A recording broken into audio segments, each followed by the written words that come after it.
Hi, welcome to Tales Beyond the Grave and welcome back to another video. And if you think you recognise this place, just give you a quick look round. You probably do, because I'm back in Wee Cemetery and I'm here to tell you about the story and the grave, find the grave of Eddie Colman, one of Salford's finest footballers, who lost his life in the Munich air crash disaster of 1958. So I'll just tell you a bit about Eddie and then we'll go over and find his grave. And it's just over this way. So Eddie was born at number 9 Archie Street in Odsal in Salford, and Archie Street was the inspiration for Coronation Street, the TV soap opera. He was the only son of Richard and Elizabeth, and what he did was join United youth team on leaving school in 1952. And he joined the United youth team after starring for the Salford boys football team in Salford. And he came through the system quickly with Bobby Charlton and Duncan Edwards, and soon became a regular in the first team.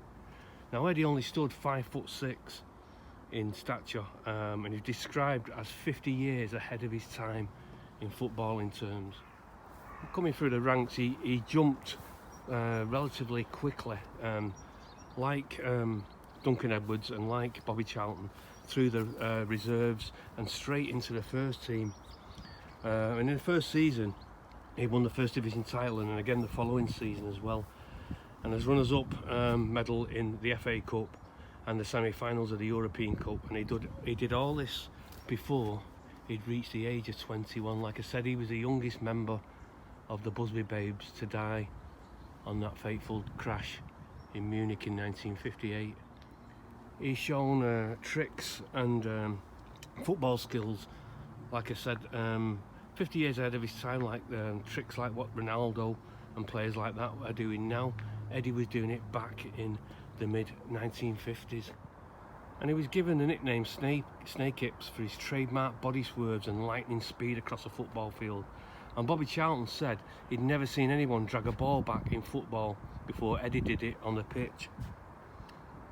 Dummying people, getting rid of his marker, rolling the ball across back and forth across his football boots, and leaving him sat on the backside while he run past him with the ball and passed it to Duncan, who was the midfield general in midfield. So that's how skillful he was back then, and it was unseen back then of players to do that.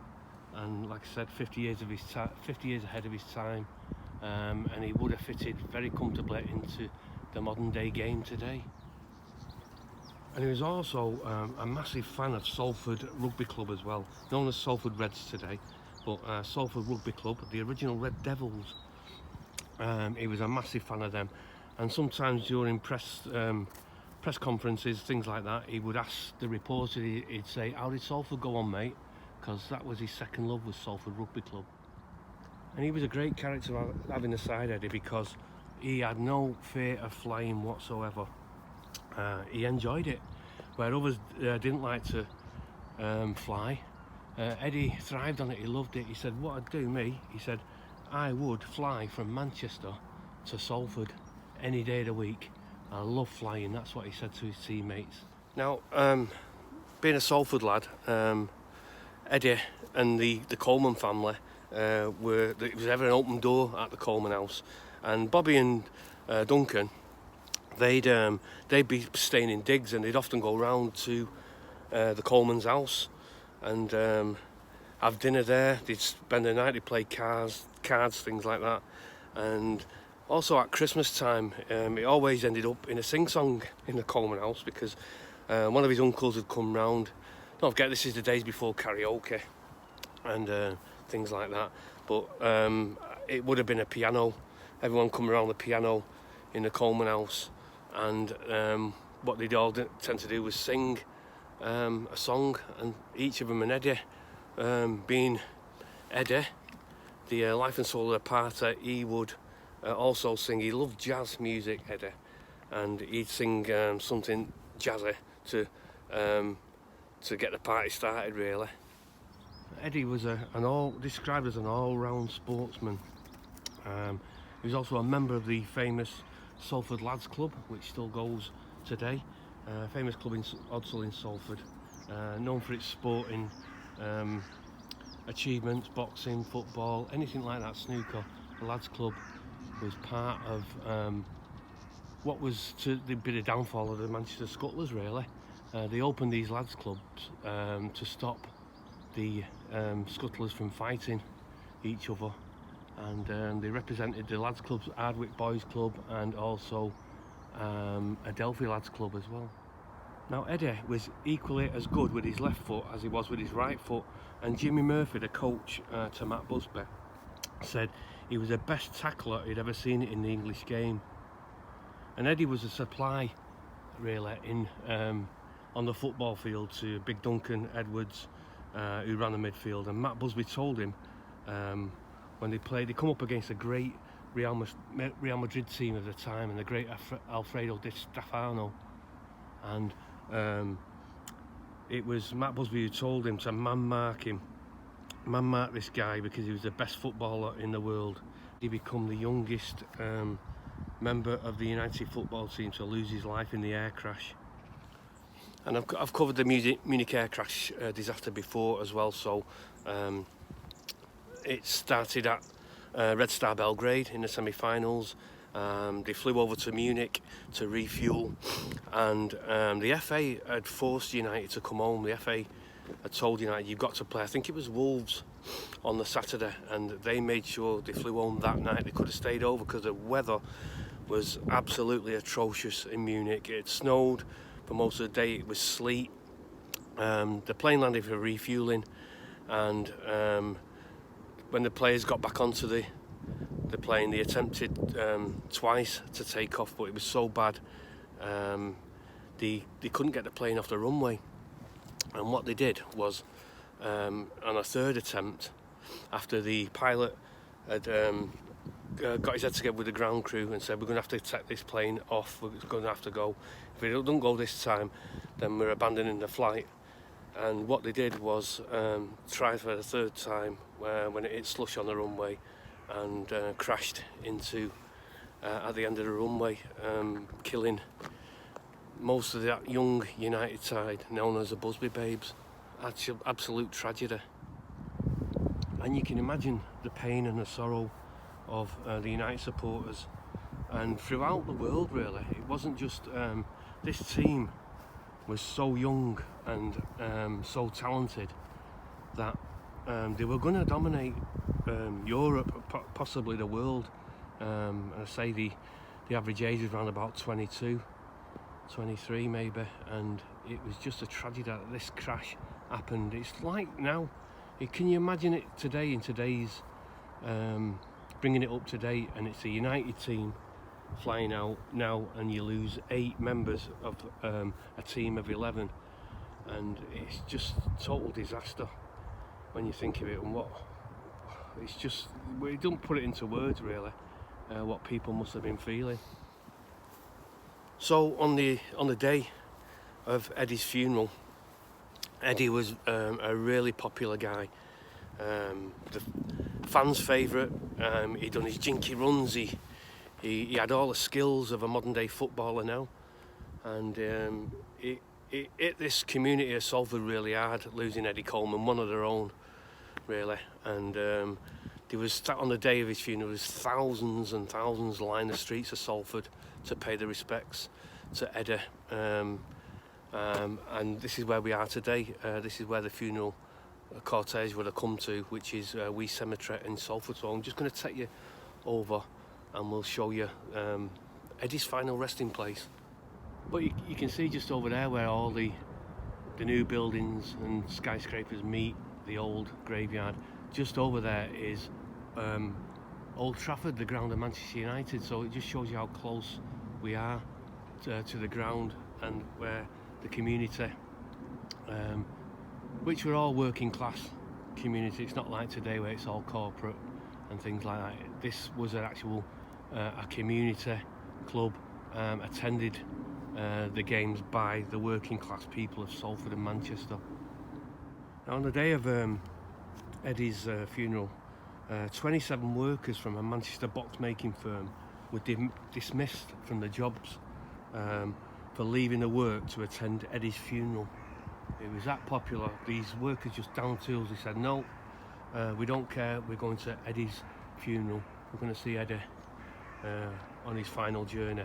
And they were sacked and dismissed by the company. Now, after a public outcry, people said that's absolutely disgusting. They're going to pay their respects to the great Eddie Colman. And after a public outcry, they were reinstated and they all got the jobs back. But it just shows you how much the Busby Babes and Eddie Colman meant to the community of Salford. So that's the story of Salford's own Eddie Colman. And I did have the chance to tell you this story. A few years before Eddie's dad died, Richard, I had the chance of going to his flat on Salford Precinct, and I was only meant to stay there for 15 minutes because Eddie's dad was getting old, and the guy who took me said, like, you know, don't spend too much time with him. Like he tells everyone the story of Eddie Colman, and I went round 15 minutes and ended up staying for 3 hours with Richard. He was called Dick Colman, but it was an absolute honour to stay, to be in the presence. It was like Eddie was still there. All his memorabilia was there, all his England caps, his cup medals, his contract, everything like that was still as it was. He showed me all the photographs of Eddie and Duncan and Bobby, and it's just so fantastic to stay and just spend that time with Richard Colman. He just wanted to talk to you about Eddie, and we did for over 3 hours. Fantastic to do that. But I'm just going to take you around here now. I'm going to find, I know where it is, I've been so many times, but I'm just going to take you to Eddie's grave now. So Eddie's grave, if ever you come, you just walk down. It's always kitted out nicely, Eddie's grave. You can just see the red and white flowers there. Like I say, the anniversary, 66 years since the Munich air crash was on in February, just gone. And this is the grave of the legendary Eddie Colman, just here. As you can see, to our dear son Edward Colman, who died in the Munich air disaster on the 6th of February 1958, aged 21. Also Elizabeth, devoted mother of Edward and beloved wife of Richard Colman, who died 27th of November 1971, aged 62. Also Richard is Eddie's dad, beloved husband and above and devoted father of Edward, who died October the 2nd, 1986, age 76. And you can see the stone. Happy memories of Eddie from the neighbours and friends.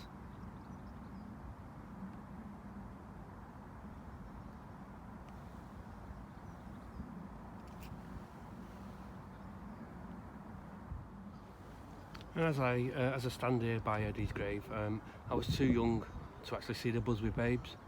I know all the stories. My mum told me all about the Busby Babes. You brought up with the history of the Busby Babes, and especially one of your own. I'm a Salford lad, and Eddie was a Salford lad. So, all I can say really is thanks for the memories, Eddie. What could have been, you would have been one of the world's finest players. And we're going to say, please rest in peace. Yeah, you can't sort of like put into perspective how good this team was, the 1958 Busby Babes team. If you think Eddie Colman, he'd have been playing in the 1966 World Cup probably. Duncan Edwards, he probably would have been the captain of England in 1966. Not taking nothing away from Bobby Moore, because he was another great player, Bobby Moore, but Duncan Edwards probably would have been the England captain. Eddie Colman for sure would have been in the side, definitely in the side. Nobby, Bobby, so there would have been a united connection in that 1966 World Cup winning side. So I'm going to finish the video here now. Wee Cemetery in Salford. Been to see the grave of the legendary Eddie Colman, and it's been an honour for me to come here and visit, especially a Busby babe, but also a Salford lad as well. So I'm going to move on to the next one, next video. Hope you've liked it. Anyway, subscribe if you like. It's totally up to yourselves. You don't have to do, but it always encourages me to get out when people subscribe or give me a thumbs up or say that was a good video. It just encourages me to get out and film some more videos of interest, which I think you might like. So all that's left to say is thanks for watching. This has been Tales Beyond the Grave, and I'm going on to the next one now. I don't know where I'll be going, but I'll let you know when I get there. So I'll see you on the next one. Thanks for watching.